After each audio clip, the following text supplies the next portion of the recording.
Assalamualaikum warahmatullahi wabarakatuh. Waalaikumsalam warahmatullahi wabarakatuh. Selamat pagi, salam sejahtera untuk kita semua. Kami akan mengangkat untuk masalah pro dan kontra ini untuk masalah rokok atau juga disebut masalah perokok. Sebelum kami utarakan, kami perkenalkan dulu di sebelah kami Mbak Tri, di tengah-tengah yang agak manis-manis sedikit itu. Wajah sebelah kanan Mbak Dwi, yang pakai kacamata namun tetap kelihatan indah. Tengah ada Mas Andi. Mungkin teman-teman kenal kita bahwa perokok itu sudah dikenal sejak zaman nabi-nabi terdahulu. Mana kami kita pernah lihat dulu bisa sesuai dengan perkembangan zaman dan perkembangan dunia global seterusnya sampai abad pertengahan, sampai masuklah di Indonesia di abad 19, kita sudah dapat warisan dari penjajah-penjajah kita zaman dulu khususnya Belanda bahwa kebun-kebun tembakau itu sudah dilarikan ke Indonesia semua. Dan Indonesia sendiri abad 19 sendiri sudah dikenal seperti itu. Dan sampai sekarang pabrik di Indonesia maupun di dunia sekitar 240 miliar batang rokok dihasilkan dalam setahun. Dan di Indonesia sendiri sehari itu 260.000 rokok diproduksi. Dan berkembang zaman sampai sekarang, rokok bukan hanya diminati oleh para pria saja, tapi telah dilakukan oleh para wanita dan anak-anak sekalipun. Dan itu lebih sadisnya lagi dilakukan dengan hewan, contohnya dengan keratisasi demonstrasi rokok, dia udah pintar rokok. Nah itu jahatnya lah seorang penggemar rokok yang disampaikan seperti itu. Dan jelaskan dengan ke depan, rokok itu akan banyak masalahnya dan menimbulkan banyak penyakit. Dan WHO sendiri menyarankan untuk perokok-perokok ada di label-label untuk pelarangan negatif. Untuk lebih jelasnya kami disampaikan selanjutnya oleh Mbak Tri. Terima kasih Pak Didi. Saya akan lanjutkan untuk pro rokok ya. Kita melihat bahwa rokok itu memiliki sisi positif ya bagi negara. Kita akan bagi menjadi bagi negara dan bagi masyarakat. Bagi negara jelas untuk produksi rokok ini jelas memberikan pemasukan bagi negara ya, memberikan devisa pemasukan bagi negara kita.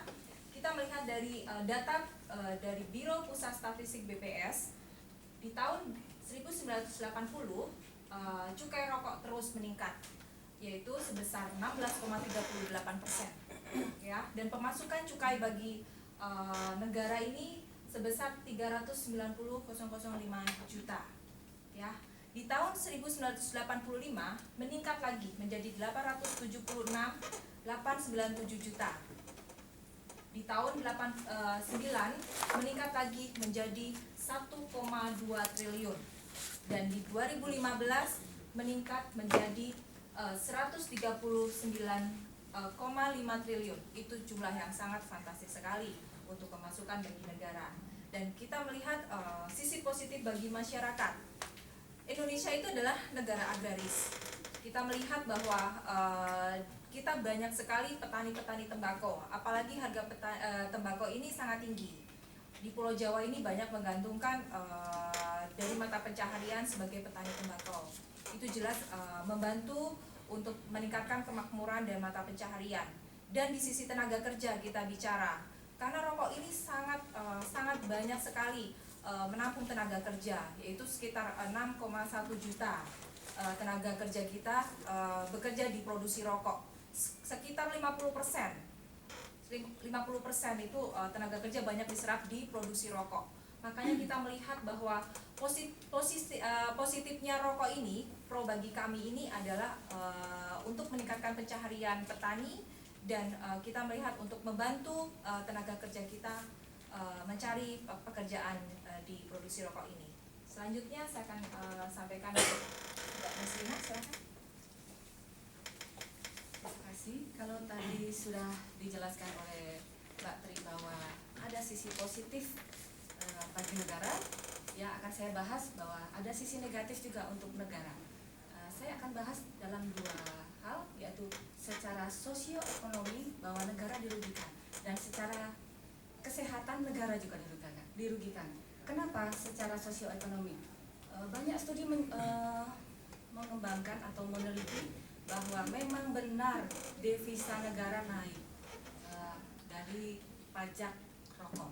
Tetapi kita lihat bahwa studi tahun 2005 mengenai sosioekonomi bahwa negara rugi karena masyarakat angka kesakitan dan angka kematian meningkat. Negara mengeluarkan sekitar 167 triliun, sedangkan pendapatan devisa hanya 33 triliun. Di sini bahwa negara dirugikan, kita bisa lihat. Selain itu, negara dirugikan secara kesehatan, kita juga bisa lihat bahwa banyak yang absen kerja. Kalau absen kerja kan berarti dia tidak produktivitas menurun, hasil yang dicapai tidak mencapai target. Kemudian pengaruh buruk. Kalau pengaruh buruk ini kita bisa lihat bahwa banyak anak-anak yang perilakunya berubah untuk mencapai bahwa dia ingin merokok. Kadang-kadang mereka bekerja sebagai polisi cepek atau sekarang polisi 1000 ya, bukan cepek lagi, tidak berlaku polisi cepek. Dan kemudian satu lagi pengaruh buruk yaitu prestasi kerja dari para perokok itu mulai menurun. Ya, sekian. Terima kasih. Untuk selanjutnya saya akan mencoba memaparkan sisi negatif bagi masyarakat. Sebenarnya pihak yang dirugikan dalam merokok ini adalah perokok itu sendiri, karena akan menimbulkan rasa kecanduan. Apabila tidak merokok dalam sehari, perokok akan mengalami rasa tidak tenang dan menyebabkan tidak tenang. Hal ini menyebabkan akan konsumsi merokok akan bertambah tiap harinya, yang biasanya hanya 2 bungkus sehari akan menjadi 3 bungkus atau lebih. Selanjutnya